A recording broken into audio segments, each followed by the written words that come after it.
बंगाल की लोक कथाओं में ना एक से बढ़कर एक डरावनी कहानियां हैं, लेकिन आज हम जिसकी बात करने वाले हैं वो है मेछो भूत की कहानी।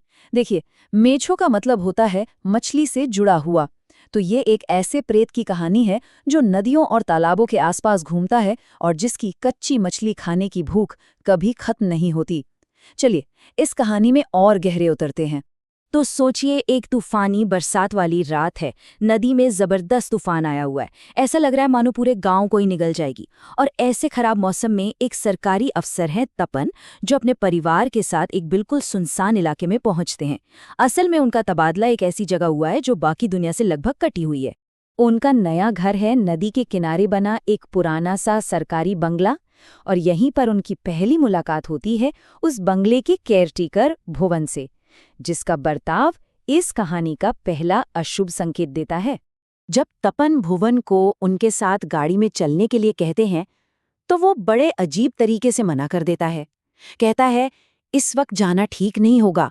हमारे गांव के लोग सूरज ढलने के बाद नदी या तालाब पार नहीं करते। उसकी आवाज में ना एक छिपी हुई चेतावनी थी।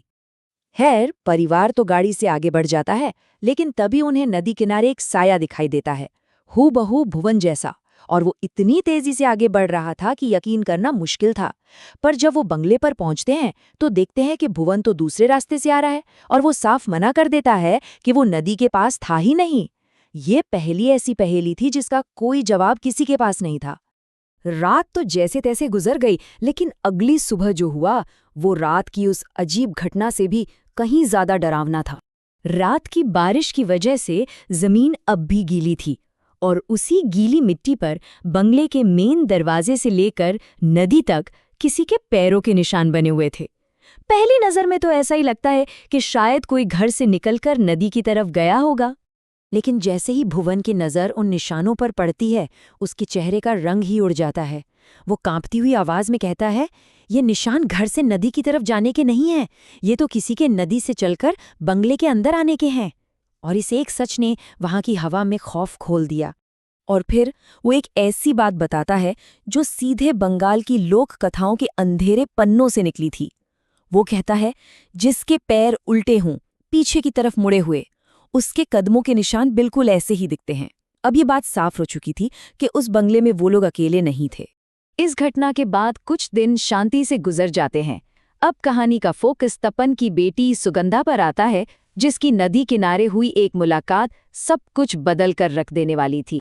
एक दोपहर सुगंधा को नदी के पास एक बहुत ही ज्यादा खूबसूरत लड़की दिखाई देती है।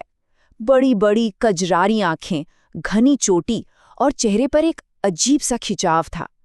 लेकिन जैसे ही सुगंधा की बहन उसे आवाज देती है और वो एक पल के लिए पीछे मुड़ती है, वो लड़की ऐसे गायब हो जाती है जैसे वहां कभी थी ही नहीं।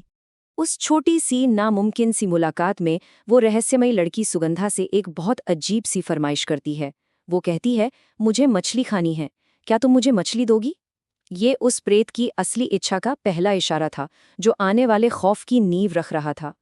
और अब कहानी अपने सबसे खौफनाक मोड़ पर पहुंचती है। कुछ दिनों बाद सुगंधा बाजार से घर लौट रही है, अकेली, और धीरे धीरे अंधेरा घिरने लगा है।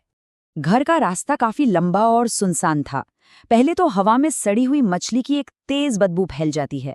फिर सुगंधा को महसूस होता है कि कोई परछाई, कोई साया उसके साथ साथ चल रहा है। और फिर एक ठंडी सी फुसफुसाहट उसके कानों में पड़ती है। अंधेरे से एक ठंडी बेजान आवाज आती है जो बंगाली में फुसफुसा रही थी, आमा के माच दिया, यानी मुझे मछली दो। ये आवाज सुनकर सुगंधा के कदम वहीं जम जाते हैं, पर वो हिम्मत करके तेजी से आगे चलने लगती है। लेकिन जैसे ही वो भागने की कोशिश करती है, वो फुसफुसाहट एक गुस्से भरी तीखी आवाज में बदल जाती है। तुम्ही की माच देबे ना, यानी तुम मुझे मछली नहीं दोगी। अब ये साफ था कि वो जो भी था उसका सब्र खत्म हो रहा था। सुगंधा अपनी जान बचाने के लिए बदहवास होकर भागती है और सीधा बंगले के दरवाजे पर आकर गिर पड़ती है। जब वो होश में आकर रोते हुए सारी बात बताती है तो उसकी माँ इसे भुवन की कहानियों से पैदा हुआ उसका वहम मानकर टाल देती है, और इस तरह सुगंधा अपने डर के साथ बिल्कुल अकेली रह जाती है। कहानी का अंत उसी रात होता है, बंगले की दीवारों के अंदर। और ये वो हिस्सा है जो शायद सबसे ज्यादा परेशान करने वाला है।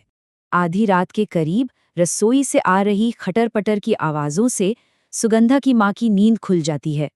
उसे लगता है कि शायद कोई बिल्ली या कोई जानवर घर में घुस आया है।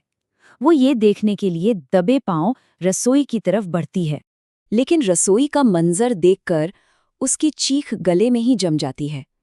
फर्श पर सुगंधा बैठी हुई है, उसके हाथों में कच्ची मछलियां हैं, उसका चेहरा और कपड़े खून से सने हुए हैं, और उसकी आंखें, वो आंखें किसी इंसान की नहीं बल्कि एक शिकारी जानवर की लग रही थीं।